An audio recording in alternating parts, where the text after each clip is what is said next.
안녕하세요. 오늘은 보수주의자의 양심이란 주제를 가지고 강의를 듣도록 하겠습니다. 저는 모더레이터를 맡고 있는 김주남입니다. 이 보수주의자의 양심이란 책은 원래 베리 골드워터가 지은 책이죠. 1960년에 지은 책이고, 이분은 애리조나주의 상원의원만 30년을 했던 분이고요. 36대 공화당 대통령 후보를 했는데, 공화당 후보를 했는데, 린든 존슨에게 패했습니다. 근데 이때 이분은 그 흑백 분리교육을 주장했던 분이죠. 그러니까 차별주의자입니다. 그리고 사실 그때 린든 존슨한테 패한 이유가 극단주의자다 하는 것 때문에 피했습니다. 그리고 이분은 이미 본인이 이제 보수주의자라고 했기 때문에 1960년대부터 쭉 이제 활동을 시작해서 레이건 혁명의 아주 주춧돌이 됐었고요. 자유주의 운동이라고 했습니다. 그 운동의 토대를 마련한 걸로 되어 있습니다. 그래서 많은 사람들이 보수주의자의 양심은 보수주의 개념과 미국이 앞으로 운영할 그 신의 법칙, 신의 진리라고 이제 평을 하고 있죠. 한편 그 베리 골드워터와 동시대 사람으로서 러셀 코크라는 분이 있습니다. 이분도 보수주의의 아주 주춧돌인데요.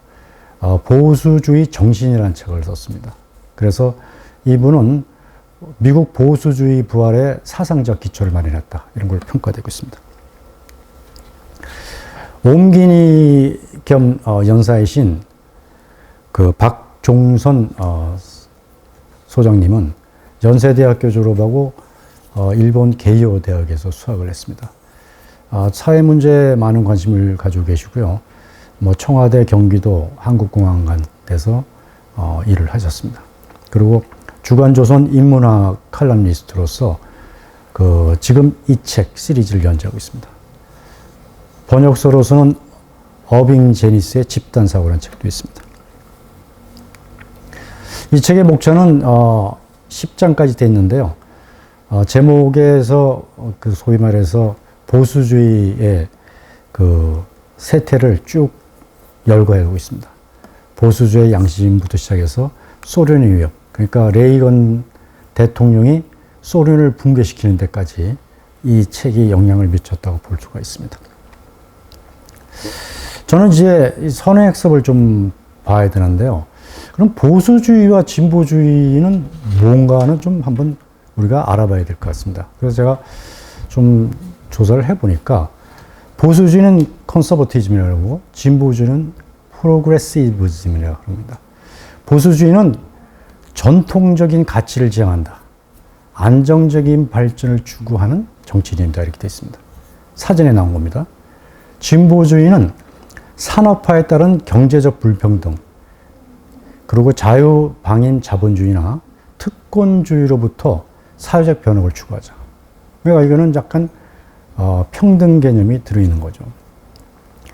원래 보수주의라는 말은 프랑스의 유명한 작가인 루렌드 샤토브리앙이라는 분인데, 이분이 1818년에 처음으로 이 말을 썼습니다. 이 말을 쓴 이유가 프랑스의 이제 루이 14세, 16세가 이제 시민혁명에서 처형을 당하고 나폴레옹이 등극을 하면서 1814년에 몰락을 하면서 다시 왕정복구가 됩니다. 그래서 루이 16세의 동생이던 루이 18세를 데려다 놓고 왕을 시켰죠. 그래서 1914년부터 1830년까지 왕정복구를 했습니다. 이때 시기를 가리켜서 보수주의로 돌아갔다고 처음 얘기를 꺼낸 겁니다, 이 사람이. 그래서 이것이 쭉 이제 미국으로 건너와서 미국은 이제 보수주의 4대 강령이라 해서 4가지를 정확히 하고 있습니다. 제한적 정부, 자유기업, 강한 국방, 전통적 미국 가치입니다. 여기서 주목할 점은 자유가 아니라 자유기업입니다. 그리고 한국의 이제 보수주의 핵심 가치는 자유주의, 반공주의, 법주주의, 자유시장 경제주의 이렇게 되어 있습니다. 그럼 진보주의는 뭐냐? 진보주의는 유럽의 계몽주의 사상에서 유래됐습니다. 그러니까 모든 계몽주의자들은 진보주의자들입니다. 유럽에서는 이후에 사회주의, 사회민주주의를 표명하는 정당을 진보주의 정당이라고 했고요. 미국에서는 메카시즘 광풍 이후에 자유주의를 진보임으로 평가하고 있습니다. 그러니까 일단 사회민주주의라는 개념은 미국에는 없습니다. 한국의 진보주의는 양의 탈을 쓴 늑대죠. 사회주의 이념을 이제 내세워야 되는데 평등주의나 생태주의 등 우회적 공동체주의를 표방하고 있습니다. 그러니까 숨어 있습니다. 그래서 이게 이제 문제죠. 그럼 미국 보수주의 계보를 한번 살펴보죠. 토머스 제퍼슨이 독립을 해서 당을 만들 때 당명은 민주공화당이었습니다. 데모크라틱 리퍼블릭 파티였습니다. 그런데 이제 7대 대통령 앤드류 잭슨이라는 사람이 노예제를 강력하게 찬성을 하고 이제 정책을 폈습니다. 그래서 그때 앤드류 잭슨은 거의 왕과 같은 존재였다 할 정도로 강성이었습니다. 그래서 소위 노예제를 반대하는 사람들이 나와서 만든 게 위그당입니다. 위그당이 1833년부터 56년까지 있었고 그 사이에 또 분파가 생겨서 공화주의자들이 나와서 리퍼블릭 파티를 만들었습니다. 1854년입니다. 그러니까 토마스 제퍼슨의 당을 계속 유지하고 있는 것은 민주당입니다. 그리고 공화당은 탈당을 한 사람들이죠. 근데 이 사람들은 노예제 폐지를 주장했고 1860년에 제16대 링컨 대통령이 되면서 이제 전쟁을 하게 되는 겁니다. 근데 이때 이제 민주당과 이제 공화당의 차이는 민주당은 뭐 루즈벨트 대통령, 프랭클린 루즈벨트 대통령이 뉴딜 정책에서 나와주지 정부는 시장을 간섭을 하겠다는 겁니다. 그리고 복지를 지향하고 낙태를 허용하고 총기는 규제하고 노조는 권리를 인정해주고 이민자들을 많이 받고 자유무역 옹호조입니다. 자유무역을 옹호하고 이런 당인데 이때까지 16명의 대통령을 배출했습니다. 근데 공화당은 작은 정부, 적은 세금, 낙태 금지, 총기 허용, 노조 규제, 이민 억제, 그리고 강력한 보호주의.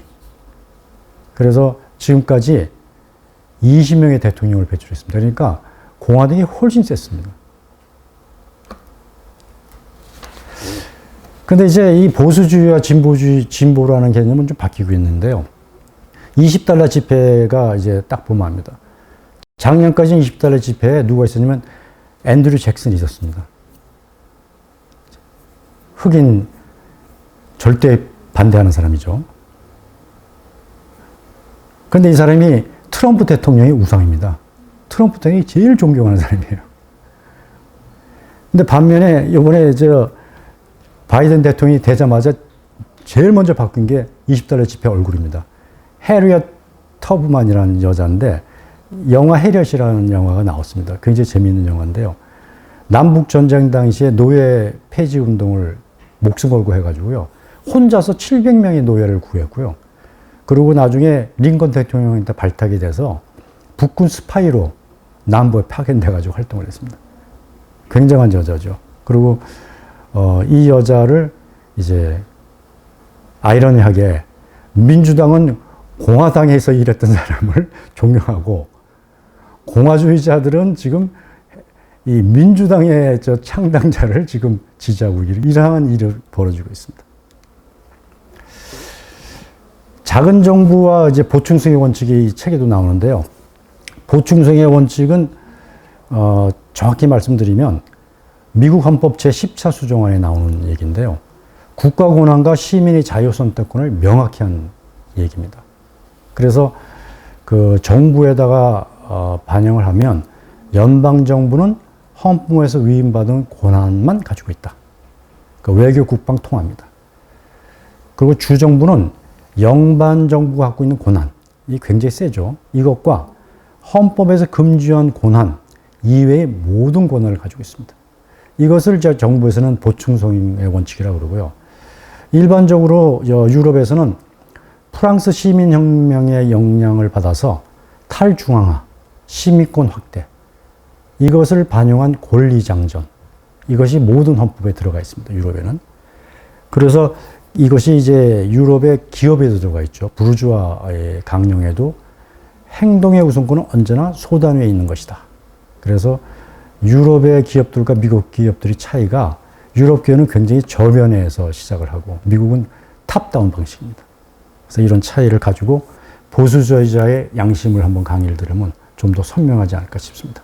그러면 연사님을 모시도록 하겠습니다.